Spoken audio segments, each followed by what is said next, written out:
Knowing what Nicholas had done to me with the cane should have made it easy to leave him, walk away and never look back. But the haunted, almost terrified expression on his face, as I had left for the final time, was still plaguing me daily and haunting my dreams at night. As was now the norm for me, last night's pathetic attempt at sleep had been yet another fitful one. With more time spent on taunting nightmares than actual rest, I probably got 3 hours, maximum, which was nowhere near enough for a sleepaholic like me. As such, it really wasn't surprising that I found myself exhausted and leaving my little flat earlier than usual to head to work. Anything was better than sitting still and allowing my mind to saturate itself, thinking about my failed relationship with Nicholas Jackson again. Taking a breath as I prepared to leave, I forced thoughts of Nicholas momentarily from my head and tried instead to focus on the positive things in my life. I'm blessed with good health, a loving family, and a secure job, so I really should stop with the whining. Who needs a saucy love life anyway? I thought with a roll of my eyes as I exited my flat and slammed the door with far more force than necessary. As the bang of the door reverberated around the small landing, I grimaced at the thought that I'd probably just woken the 3 neighbours who shared my floor. So, as I ducked out of the landing, I made a conscious effort to close the second door more quietly, while wondering if maybe subconsciously I'd been using the slam to try once and for all to shut out memories of Nicholas too. Sighing wistfully, I shook my fuzzy head. It would be so good if it were that easy, to shut out my feelings like closing a lid on a box. If only. To be honest, my thoughts and behaviour had been so erratic since my split from him that I'd given up trying to self-analyse my actions.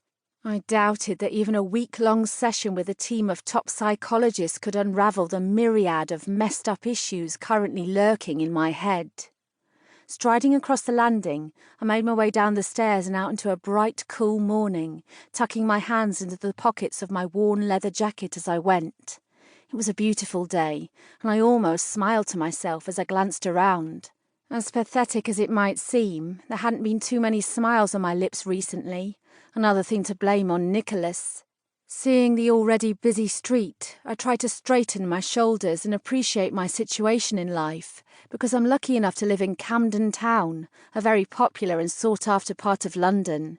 If I turned right from my front door, I could be at Chalk Farm tube station in under 2 minutes, hop on for one stop to Camden Town station, and then be at my bookshop in less than 5 minutes. But with last night's tumultuous dreams of Nicholas still lingering in my mind, I wanted to distract my brain the best way I could, and for me, that was to walk for a while. No matter what the time of day or night, Camden seemed to be pulsing with energy. There was always something, or someone, new to look at, and I simply loved people watching. So it was a walk I did whenever I had enough time, or needed a good distraction like I did today. By taking just a small diversion off the main road onto some of the side streets and courtyards, I knew I could immerse myself into the fizzing bustle of the Camden markets and their multitude of colourful stalls, which is exactly where I headed this morning. Even in my current mood, there was just something so all-consuming about the bohemian atmosphere of the place. It seemed to seep into my veins and recharge me. After just a few minutes' walk, I crossed the busy main road and headed under a railway bridge and up a familiar side street into the stables, the first of the famous markets that draw thousands of tourists every year. Allowing my mind to be swamped with the images and delicious smells wafting around me, I felt the muscles in my face protest as I smiled genuinely for the first time in what seemed like weeks. Even with the big city loneliness that I inevitably felt on occasion as a resident of the sprawling metropolis of London, Camden somehow had a way of making me feel like I belonged.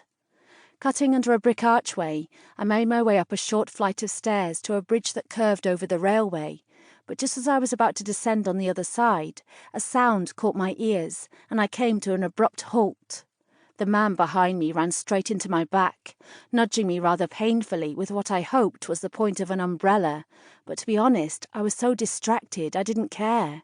He muttered a curse as he shoved me unceremoniously to the side before he and a stream of other uptight suits made their way down the steps toward their highly important destinations.